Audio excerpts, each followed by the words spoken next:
If you want to really get better at speaking and understanding French, you need to concentrate on learning spoken French. This includes your pronunciation. If you don't have much chance to practice your French, or if you don't know any native French speakers, improving your pronunciation can be tricky. To help you out, let's get over some of the trickiest sounds that even intermediate learners struggle with. Today, let's practice together with two particularly difficult French vowels. One is en, as in les enfants, children, and the other is on, as in bonbon, for candy, bonbon. They are what we call nasal sounds. They don't exist in English, so you have to learn how to pronounce them. Basically, the back of your tongue should shut the back of your mouth so that the air goes through your nose instead. Then you try saying A and O. Try it with me. Yes, you right now behind your screen. A becomes en. O becomes on. O on. O on. A en. A en. O on. O on. Did you get it? That's hard.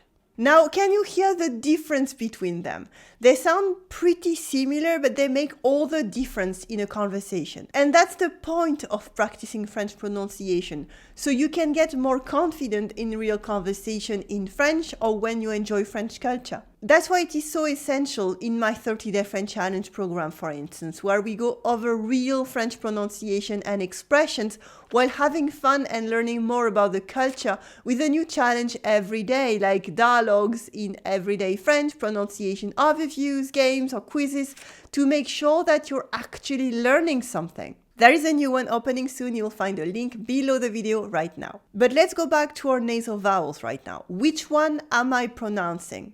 En, on, en,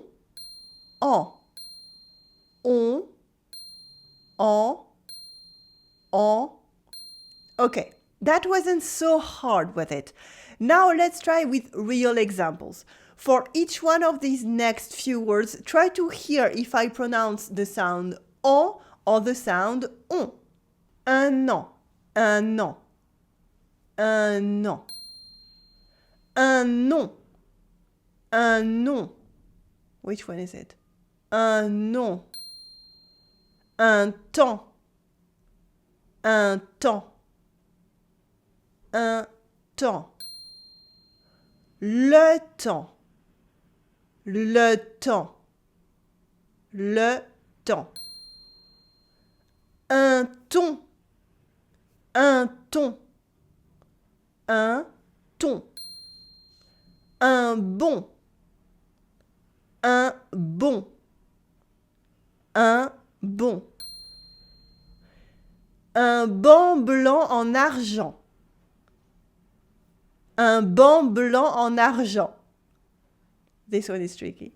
Un banc blanc en argent. Yes! As you can see, it can be quite confusing already, even with the correct pronunciation.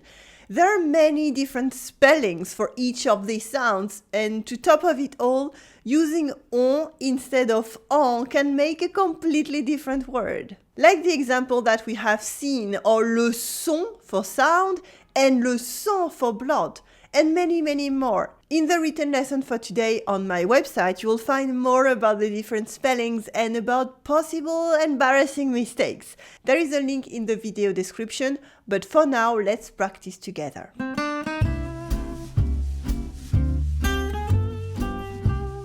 Repeat after me. Le croissant. Le croissant. Again, le croissant. In French, the N is part of an en sound. We don't hear any n sound by itself.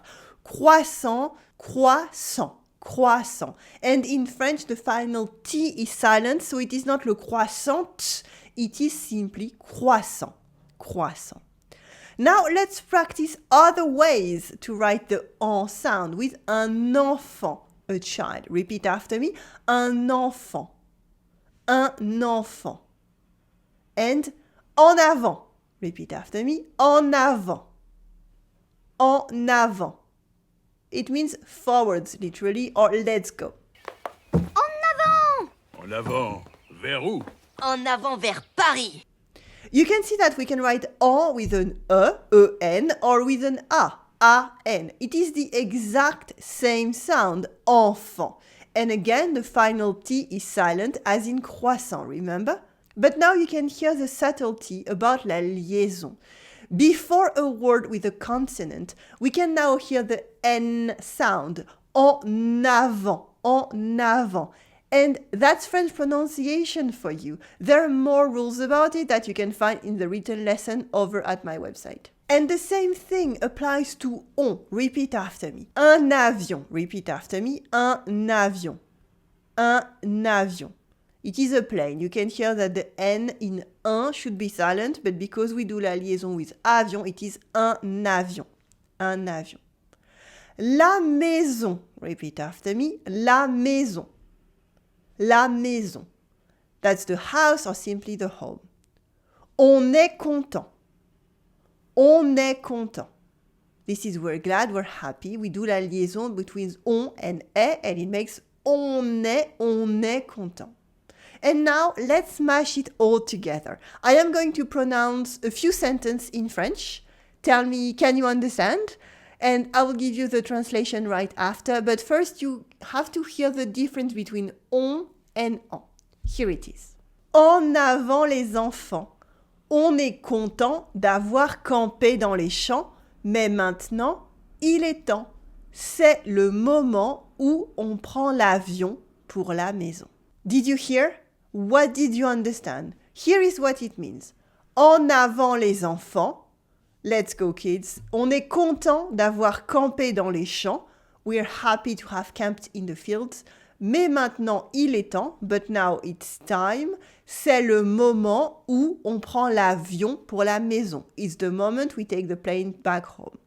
And let's also point out the nasal sounds en and on. Okay, I'm going to read this again and you can see what the sounds are. En avant les enfants. On est content d'avoir campé dans les champs. Mais maintenant, il est temps.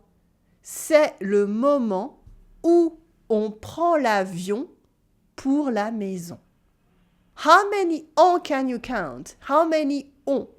How many different spellings for each sound can you find? If you need, you will find the solution to that in the blog post for today over on my website. So now it's time. It is time for you to practice that short text. Take a deep breath, relax, and repeat after me. En avant, les enfants. On est content d'avoir campé dans les champs. Mais maintenant, il est temps, c'est le moment où on prend l'avion pour la maison. Can you do it all in one go? Can you say it with me at the same time?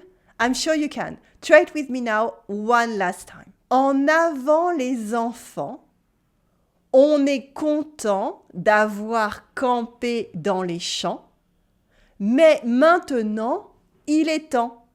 C'est le moment où on prend l'avion pour la maison. Congratulations, félicitations. You can try again as many times as you like, and with practice you will be able to hear how French people use en and on in their conversations in real time or even in movies. And now you can take a look at our next 30-day French challenge at the link right below this video to see what it's all about, or you can keep watching to get your next session of intermediate French practice with me, where you will learn how to order coffee in Paris for real.